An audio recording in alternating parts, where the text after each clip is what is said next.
Hello friends, स्वागत है आपका आपके अपने लीगल चैनल सोच पर प्रहार में। मैं हूं एडवोकेट सनी शर्मा। दोस्तों, आज के इस वीडियो में जो आप लोगों के ऊपर एफआईआर होती है और आपका मानना होता है कि वो झूठी होती है, उस एफआईआर को खत्म कराने के संबंध में कुछ पॉइंट्स मैं बताने वाला हूं। और दोस्तों, मैं मानता हूं कि जितने भी लोग मैट्रिमोनियल विवादों में फंसे हैं, जिन पर एफआईआर हो चुकी है या होने वाली है, उन सभी के मन में प्रश्न होता है, क्योंकि उनको बहुत सारे ऑप्शंस दिखाई देते हैं। ऑप्शन के मेरिट और डिमेरिट दोनों होते हैं। अगर आपके ऊपर एक एफआईआर हो चुकी है तो उस एफआईआर को खत्म कराने के लिए कई बार आप लोग सोचते हैं कि हम क्वेश्चन में जाएं। तो जब आप क्वेश्चन में जाते हैं तो उस समय आपको किन चीज़ों को ध्यान में रख के चलना है, और क्वेश्चन में प्रैक्टिकल कॉन्सेप्ट क्या हमारा होना चाहिए, किस तरह से क्वेश्चन होती है और किस तरह से क्वेश्चन नहीं होती है। इससे आपको खुद को जजमेंट लेने में आसानी हो जाएगी कि आपको क्वेश्चन में जाना चाहिए कि नहीं जाना चाहिए। तो आज क्वेश्चन से रिलेटेड हर एक पहलू पर इस वीडियो में हम विचार करने वाले हैं। दोस्तों, एक बात तो बहुत क्लियर कट होती है कि अगर आपकी एफआईआर में आपका नाम, आपके माता पिता का नाम या और घर वालों का नाम है, तो हमेशा जो रिलेटिव और माता पिता की क्वेश्चन होती है उसकी पॉसिबिलिटी ज़्यादा होती है, और हस्बैंड की क्वेश्चन होने की पॉसिबिलिटी बहुत कम या कह लीजिए ना के बराबर होती है। तो ऐसे में अगर आप अपने बाकी के रिलेटिव, मम्मी पापा, सबकी तरफ से अलग और अपनी तरफ से अलग पिटीशन डालें तो ज़्यादा बेहतर रहेगा। अब हम बात करने वाले हैं आज के इस वीडियो में कि पिटीशन कैसे डालनी चाहिए, मतलब पिटीशन में आपका क्या कंटेंट होना चाहिए, कैसे आपको क्वेश्चन में जाना चाहिए, जो मेन मुद्दा इस वीडियो का है। दोस्तों, मेरे पास कई सारे कॉल आते हैं लोगों के, जो लोग कहते हैं सर हमारे ऊपर एक एफआईआर हुई है जो पूरे तरीके से झूठी है।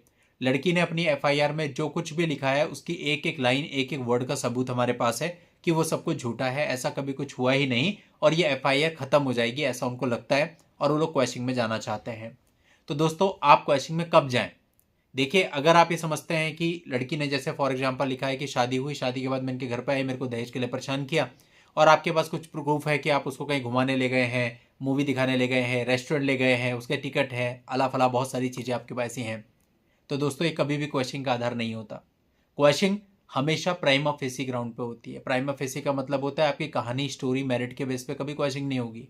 कि आप सोचो कि लड़की ने 10 लाइन या 20 लाइन की एफआईआर लिखी, हर एक लाइन का आपके पास सबूत है, और जाके आप क्वेश्चन में सबूत दे देंगे और आपका काम चल जाएगा। कोर्ट रिजेक्ट कर देगा तुरंत, क्योंकि कोर्ट किस उस पर चलता है कि क्वेश्चन प्रथम दृष्टया की जाएगी। अगर आप ये सारे सबूत अबूत लेकर के क्वेश्चन में पहुंच गए तो कोर्ट कहेगा जाके ट्रायल लड़ो। ये सारा जो आप दिखा रहे हैं ना, मेरिट, ये एविडेंस दिखा रहे हैं जो आप, ये सब ट्रायल का मैटर है, क्वेश्चन का मैटर नहीं है।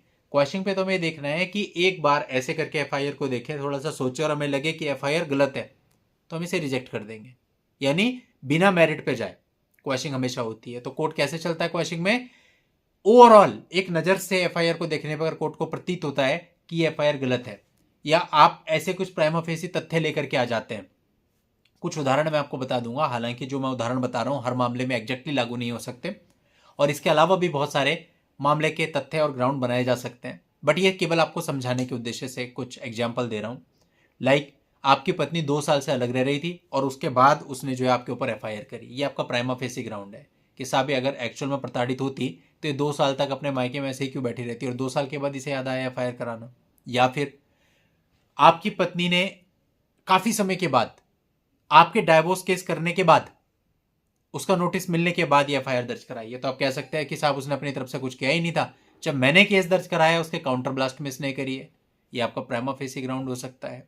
या उसने दिखाया है कि इस तारीख को मेरे पति ने मेरे साथ मारपीट करी, उस तारीख पे जो है आप किसी और प्लेस पर थे, वहाँ आपकी अटेंडेंस लगी हुई है, जो वहाँ से 1000 किलोमीटर की दूरी पे आना जाना पॉसिबल नहीं है, तो ये प्राइमा फेसी ग्राउंड है। सर मैं तो वहाँ था ही नहीं उस दिन जिस दिन की घटना दिखा रही है। तो इस तरह के प्राइमा फेसी ग्राउंड, जिसके लिए मैटर के अंदर ना घुसना पड़े कोर्ट को, वो क्वेश्चन के ग्राउंड हो सकते हैं। और जिन चीज़ों के लिए कोर्ट को अंदर घुसना पड़े, विचार करना पड़े, सच और झूठ को एनालाइज करना पड़े, सबूतों को देखना पड़े, वो सब चीज़ें मेरिट की होती हैं, ट्रायल की होती हैं। तो ट्रायल वाली चीज़ों को क्वेश्चन में लेके आएंगे तो क्वेश्चन हमेशा रिजेक्ट हो जाएगी। तो हमेशा जब भी आप क्वेश्चन में जाएं, जो भी आप ग्राउंड बनाएं, जो मैंने आपको उदाहरण दिए, ऐसी कई चीज़ें हो सकती हैं आपके मामले के आधार पर, तो वो प्राइमा फेसी ही होने चाहिए, और केवल तभी आप सोच सकते हैं कि क्वेश्चन होगी, वो भी आपके रिलेटिव, मम्मी पापा, बहन भाइयों की पॉसिबिलिटी है। आपकी पॉसिबिलिटी उसके बावजूद भी बहुत कम होती है। अभी रिसेंटली एक मामला था, चंडीगढ़ हाई कोर्ट में हम लोगों ने फाइल किया, हम काफ़ी आश्वस्त थे कि क्वेश्चन हो जाएगी, लेकिन वो रिजेक्ट हो गई पिटीशन। अब मैं आपको बताता हूँ एलिगेशन क्या थे। पूरी एफआईआर में जो भी एलिगेशन थे वो मम्मी पापा और बाकी के रिश्तेदारों पे थे, और मम्मी पापा और बाकी के रिश्तेदारों का नाम पुलिस ने हटा दिया था।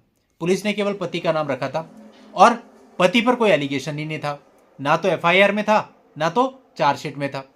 एक लाइन लिखी हुई थी, एक दिन मेरा पति रात को शराब पी करके आया। इसके अलावा कोई एलिगेशन नहीं था। तो हमें था यार, जब कुछ है ही नहीं लिखा हुआ पति के खिलाफ तो मामला चलेगा कैसे।